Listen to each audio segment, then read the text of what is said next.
포털 사이트에서 산악회를 검색해보세요. 연관 검색어가 충격적입니다. 불륜, 외도, 바람 같은 단어들이 나와요. 국민 스포츠라 불리던 등산이 어쩌다 이런 오명을 쓰게 됐을까요? 2000년대 초반만 해도 국민 절반이 등산을 즐겼습니다. 주말이면 전국의 산이 사람들로 넘쳐났고 케이블카는 몇 시간씩 줄을 서야 탈 수 있었어요. 등산복 매장은 호황을 누렸고 산악회가 우후죽순 생겨났습니다. 그게 정점이었어요. 최근 조사에 따르면 정기적으로 등산하는 인구가 급감했고 특히 2030 세대는 거의 산에 안 갑니다. 40대도 크게 줄었고 50대 이상만 간신히 명맥을 유지하고 있죠. 세대 교체가 일어나지 않는 겁니다. 등산복 매장을 가보면 손님 대부분이 중장년층이에요. 간혹 젊은 사람이 보여서 직원에게 물어봤더니 등산화로 사는 게 아니라 고어텍스 재킷이 힙해서 패션 아이템으로 사러 온다고 합니다. 아이러니하게도 등산복은 팔리는데 등산은 안 가는 시대가 된 거예요. 오늘은 한국 등산 문화가 어떻게 몰락하게 됐는지 그 충격적인 진실을 파헤쳐 보겠습니다.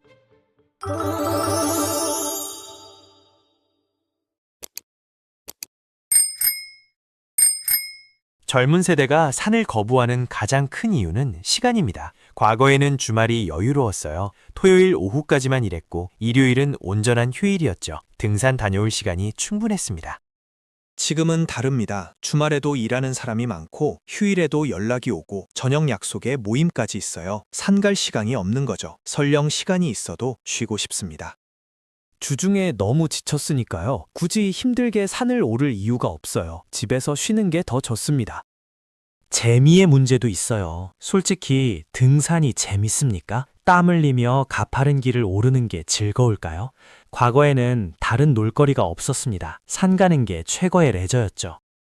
지금은 선택지가 너무 많아요. 카페에서 여유롭게 시간 보낼 수 있고 영화관에서 최신 영화를 보고 맛집 투어를 다니고 게임을 하거나 넷플릭스를 봅니다. 편하고 재밌는 게 너무 많은 겁니다. 굳이 고생해가며 산을 오를 필요가 없어졌어요.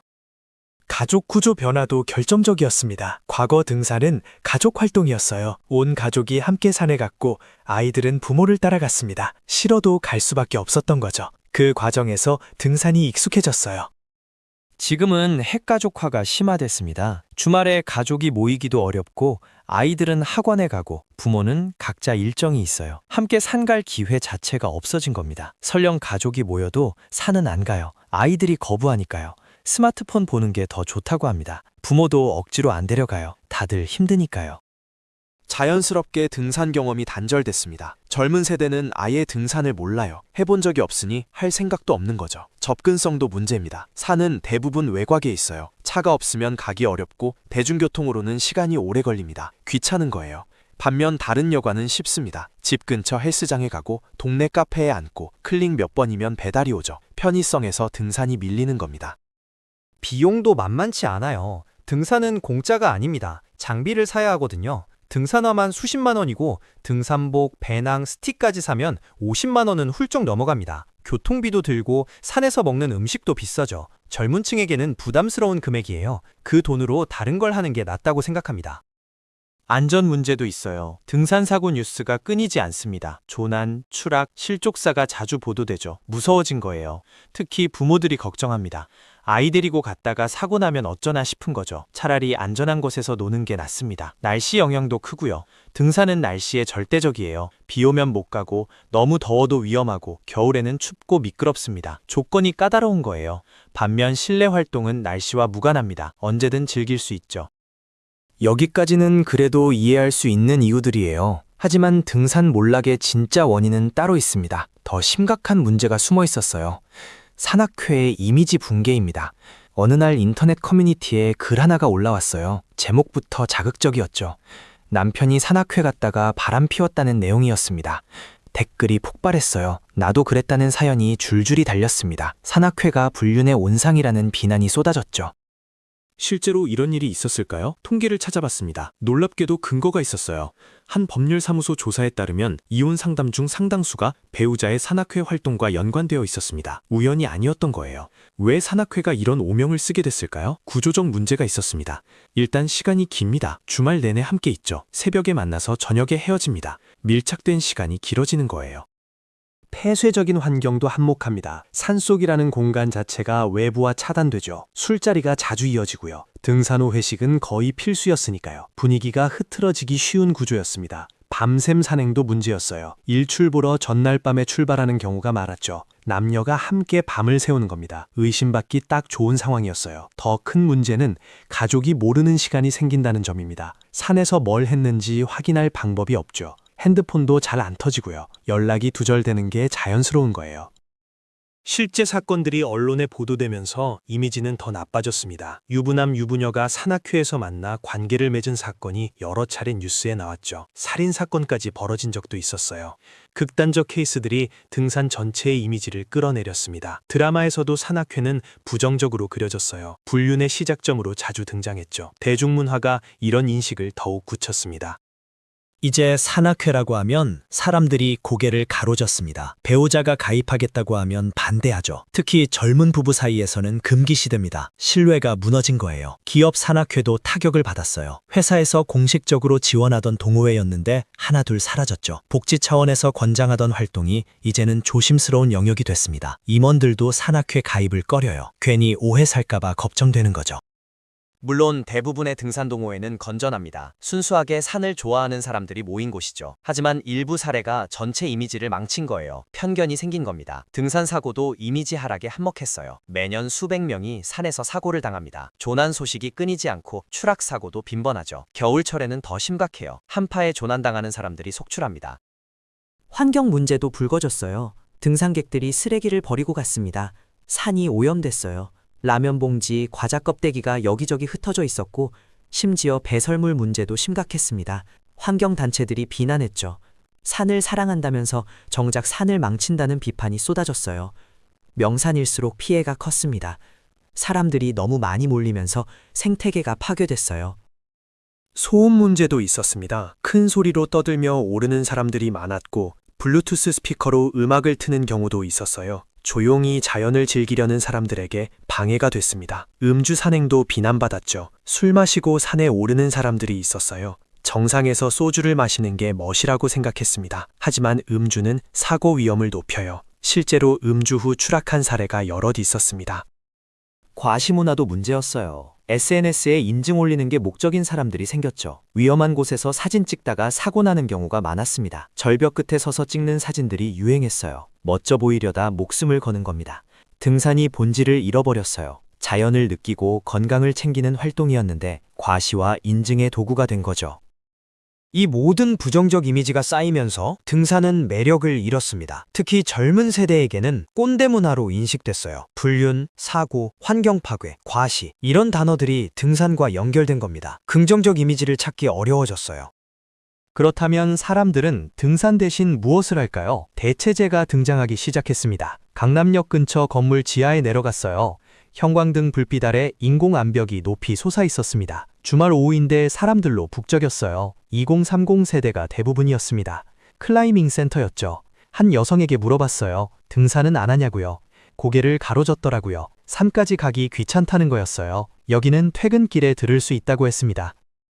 1시간만 운동해도 충분하고 샤워 시설도 깨끗하고 에어컨도 빵빵하게 나오고 날씨 걱정도 없고 벌레도 없고 미끄러질 위험도 적다는 거예요. 무엇보다 시간이 절약됩니다. 등산은 하루를 통째로 써야 하는데 클라이밍은 2시간이면 끝나죠. 효율적인 겁니다. SNS에 올리기도 좋고요. 멋진 동작을 사진으로 남길 수 있어요. 인스타그램에서 클라이밍은 힙한 취미입니다. 등산보다 세련된 이미지죠. 실제로 클라이밍 인구가 폭발적으로 증가했어요. 최근 몇 년 사이 센터가 수십 곳 생겼습니다. 올림픽 정식 종목으로 채택되면서 더 주목받았죠. 등산 인구가 빠져나간 자리를 클라이밍이 채운 겁니다. 헬스장도 수혜를 받았어요. 등산으로 운동하던 사람들이 헬스장으로 갔습니다. 실내에서 체계적으로 운동할 수 있고 PT를 받으면 효과도 빠르죠. 시간 대비 효율이 좋은 거예요. 요가나 필라테스도 인기입니다. 특히 여성들 사이에서 폭발적이죠. 등산보다 우아하고 세련된 이미지예요.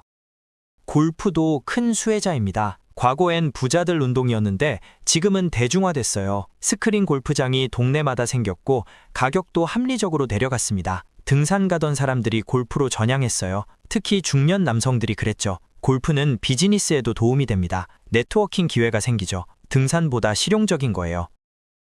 러닝도 등산을 대체했습니다. 동네 공원만 뛰면 되니까 간편해요. 장비도 운동화 하나면 충분하고 시간도 자유롭게 조절할 수 있습니다. 새벽에도 저녁에도 가능하죠. 마라톤 대회도 인기예요. 전국 곳곳에서 열리고 참가자가 수천 명씩 모입니다. 완주 메달을 받는 성취감이 있어요. 등산보다 목표가 명확한 거죠. 해외여행도 등산을 대체했습니다. 과거에는 해외여행이 비쌌어요. 서민들에겐 꿈 같은 이야기였습니다. 그래서 국내 산을 다녔던 거예요. 지금은 저가 항공이 생겼습니다. 동남아는 국내 여행보다 저렴해졌죠. 주말에 방콕 다녀오는 게 가능해요. 부산 가는 것보다 쌀 때도 있습니다. 굳이 힘들게 산을 오를 이유가 사라진 거예요. 집에서 즐기는 취미도 늘었습니다. 넷플릭스, 유튜브, 게임 같은 것들이죠. 굳이 밖에 나갈 이유가 없어졌어요. 집이 가장 편한 겁니다. 결국 등산은 선택지에서 밀려났어요. 더 편하고 재밌고 효율적인 대안이 너무 많아진 거죠. 경쟁에서 진 겁니다. 통계청 자료를 보면 더 명확해요. 국립공원 탐방객 수가 꾸준히 감소했습니다. 지리산, 설악산 같은 명산도 예외가 아니었죠. 케이블카 이용객도 줄었고 산장 예약률도 하락했어요. 모든 지표가 하향세를 가리키고 있습니다. 등산용품 시장도 타격을 받았어요. 주요 등산용품 브랜드들 매출이 해마다 감소하고 있습니다. 오프라인 매장을 대폭 줄였고요. 수익성이 안 나오니까요. 온라인으로 전환하려 하지만 쉽지 않아요. 저가 브랜드들이 온라인 시장을 장악했고 중국산 제품이 쏟아져 들어왔거든요. 가격이 절반도 안 되는데 품질은 예전보다 좋아졌어요. 국내 브랜드가 경쟁력을 잃은 겁니다.